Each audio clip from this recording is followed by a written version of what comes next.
Welcome back to Good Morning LaLa on Friday Feels or Friday Mood. We have David Palmer in the house, the Leo King, celebrity astrologer, DJ, TV personality, all the above. Does it all. You're still LaLa. / master. That's right. So what is behind the origin of the name, the Leo King?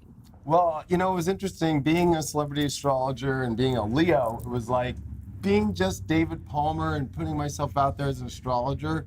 I had to come up with a character to actually like express the astrology with. You know what I mean? Mm-hmm. That was actually Being very a Leo of you to do that. It is kind of If you a think Leo about it. trait, but yeah, Yes. you know, being the Leo King, it kind of like being able to like take the pictures on the throne, or the way that I present my logo and the way that I present all the information comes from like a Leo standpoint of inspiration, positivity, but also kind of having that like kind of royal, like Yeah. snobby So vibe. tell us how it came about. How did you like go, okay, I'm a celebrity astrologer. Like, how did that come about? It came about being an astrologer really young, like in my teens, and using it at the high school parties. Like all the really? girls over here, all the guys over here, and you know, it's like icebreaker time, you know what I mean? Like, what side are you, It's right? a good party trick. It was great. And then in my 20s, it was like, I'm gonna go on reality TV and be an astrologer. So I was the first reality TV astrologer like, that Wow. went on.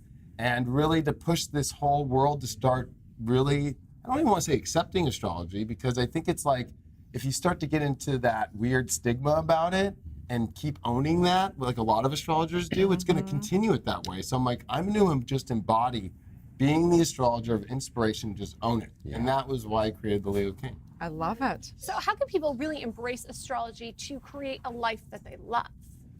Well, number one is about realizing that the universe is talking to us every day. We're always just down on our cell phones. We're not looking up anymore. We're not looking at that the universe is speaking to us in front of us every day. So astrology really is about understanding the uniqueness of who you are, but that we're all interconnected. And that interconnection is found through, I mean, having little discussions of like, hey, what sign are you? And knowing your traits, knowing the psychology between everybody, but also knowing that we're all going through ups and downs. And it's like, the astrology is actually teaching us. And you can just use the moon cycle, right? Full moon, new moon cycles, especially when we do like a new moon ceremony or a full moon ceremony. It's super important for us. These are potent times in life where you can actually really connect for manifestation or being aligned in your life to understand what's going on. So I have too. a question for you, because obviously I know I'm one with the universe. Obviously I know that I'm affected by the full moon and the new moon, but sometimes like some full moons I'm more affected by than others. Is it because of my sign that is? Well, I mean, there's a lot of considerations into that. Of course, your own astrology, but really just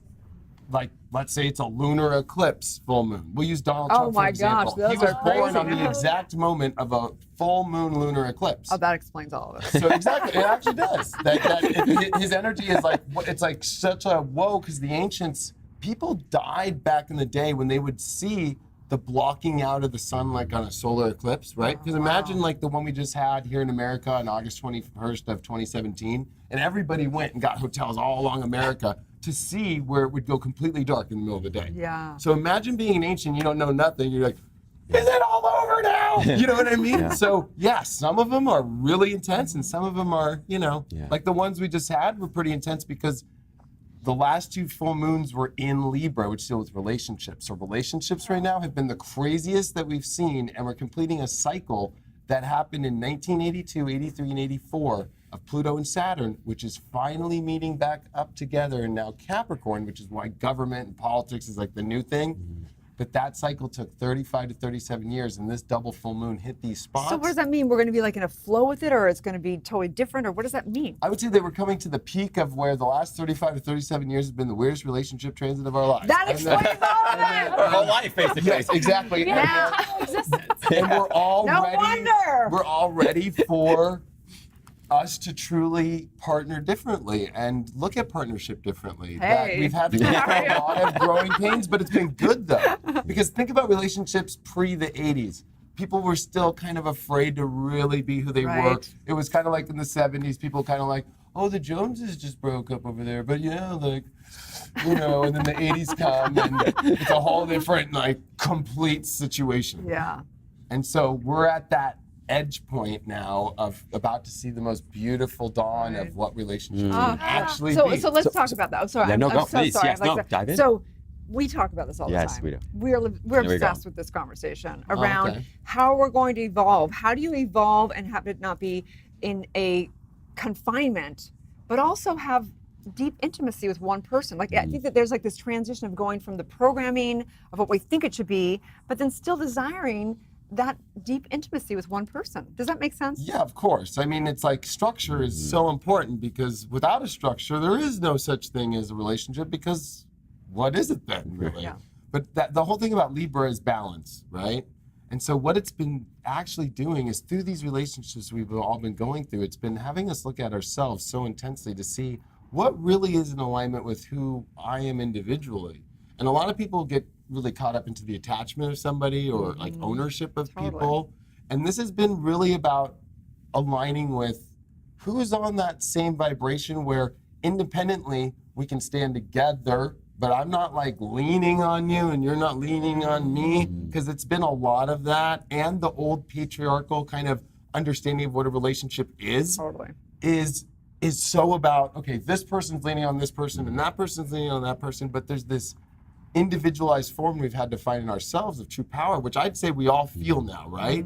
Now imagine how that's all going to start Ooh, to it's clear gonna up get in good this 2020 now. coming up in this next decade. But Finally, that's we're what's finally needed. going to see 2020. Yeah. Honestly, I just got chills. Yeah. We're that close. Wow, So- we are that close. So tell us about your new app. Oh yeah, so I've been doing horoscope apps for 4.5 years, like video horoscopes. So actually, you go on my apps and you watch daily video horoscopes, and it's a new app called highvibe.tv because I wanted to expand it with my partner in a bigger way, where we wanted to get more than just astrology, horoscopes, and tarot, but actually go into sexuality, relationship Love it. topics. And so it's a full-blown app. We have studios just like this. We record every day. We do live streams, and it's super awesome and fun. Sounds fun. It's And awesome. love that. What about the book magazine?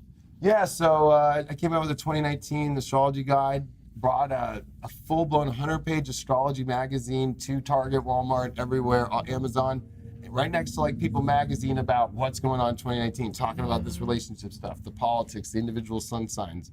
And it was a #1 bestseller this year, which blew my mind out of nowhere. Amazing. So do you So- consult your astrology guide in order to make decisions? You're like, You know what's so funny is when you're the one writing it yourself, it's like you already know it in Okay, the you back of your remember. head, Yeah. so you're Yeah. kind of like, oh, I better pay attention to my book. Oh my gosh. Well, thank you so much for sharing. Tell everyone where they can find and follow your journey as the Leo. And we yeah. have to give a shout out to Sarah Delane. We love Yep. you so much. Our common friend here that we're actually meeting after the show. Yeah. And you can find me at theleoking.com or highvibe.tv, my awesome network, the OTT network. So awesome. Fantastic, Thank you. man. Thank Stay tuned. We'll be right back.